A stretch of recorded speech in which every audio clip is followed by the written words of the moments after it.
I'm James Hudnut-Beumler, a minister member of this presbytery who attends Westminster with my wife, the Reverend Heidi Hudnut-Beumler, who's on staff. I've been asked to talk about benevolences, and I was pleased to do so because that's one of the things I've studied as an American religious historian working at Vanderbilt Divinity School. In 2007, I wrote a book called In Pursuit of the Almighty's Dollar, and it covered 250 years of Protestants seeking money and what they spent it on in God's name. One of the things that is most interesting about seeking money, giving it away, is that benevolences, capital campaign, and operations support of the ministry inside the church to members are the three sort of pillars that go all the way back. Indeed, benevolences, giving for the poor or for people other than ourselves for their benefit, goes all the way back to Paul's collection for the Christians in Jerusalem. So how does Westminster fit in to the big story? Well, one of the big stories in the benevolence world is that people have both put money in their church budgets and raised money on the side together with volunteering their own time and efforts. And here at Westminster, and more memorial before it, there are certain ministries that are perennials that have meant a lot to this church over the years and still do. One would be the Martha O'Brien Center, which began as a settlement house, moved several times. Every time it moved or reshaped its ministry to meet the times of and challenges of the times, Westminster members were there as board members, as fundraisers, giving money through the church budget and raising money on the side. Likewise, Monroe Harding, which began as an orphanage at a time when there were genuine orphans in the sense of people died and left their children behind. Today, and from the 1970s forward, it was more likely that children needed to get away from their families to a safe place where they could foster in a community setting. Monroe Harding became a Monroe Harding Children's Home. What are some other things that Westminster has done?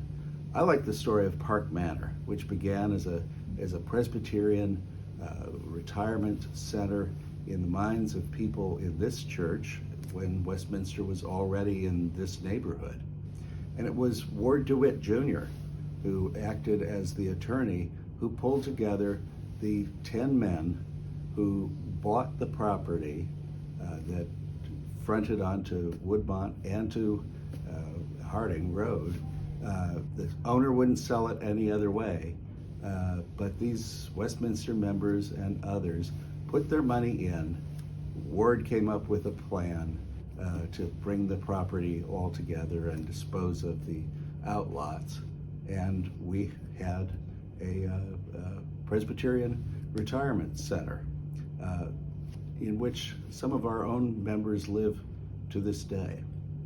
How did all this sort of thing happen? Well, it happened because ministers asked for money, sessions voted money, and maybe the most important difference between then and now, I've talked about continuities already, but the most important difference is women weren't on the session until 1968. The first woman was ordained as an elder in this church.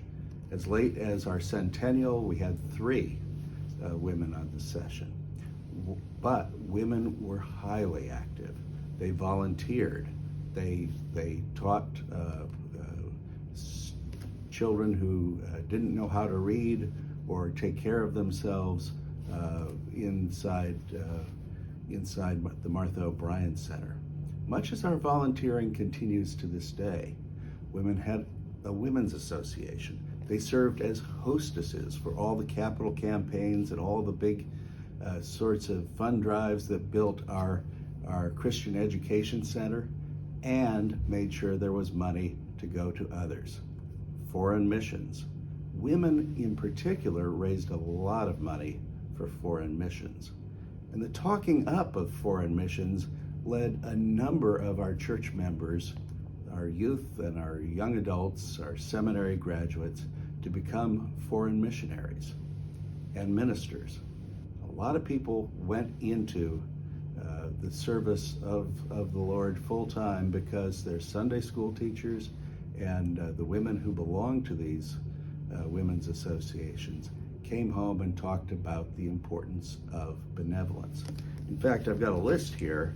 As of 1973, this church was supporting missionaries in Korea, Zaire, Japan, Brazil, and Mexico, sending money directly in support of those missions and missionaries, in addition to sending money to the Presbyterian Church U.S. That distributed monies for an additional 368 missionaries. So, in sum, our church has been involved in missions in much the same way as we experience them now. Hands-on mission, supporting others in their missions and ministry. We have more opportunities and more missions now than we had 50 years ago, 100 years ago, or 150 years ago, in part because we can travel, we can be involved in short-term missions, we can volunteer our weekends and build habitat homes. Those are some of the things that have changed together with the changing times. But the fact remains the same.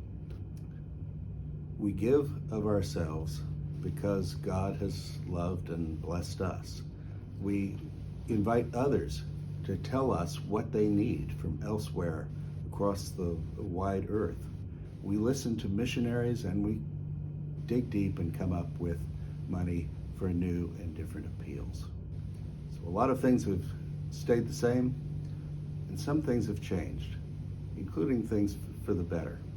The parity of women on the session, the great amount of activities and volunteering that still occur.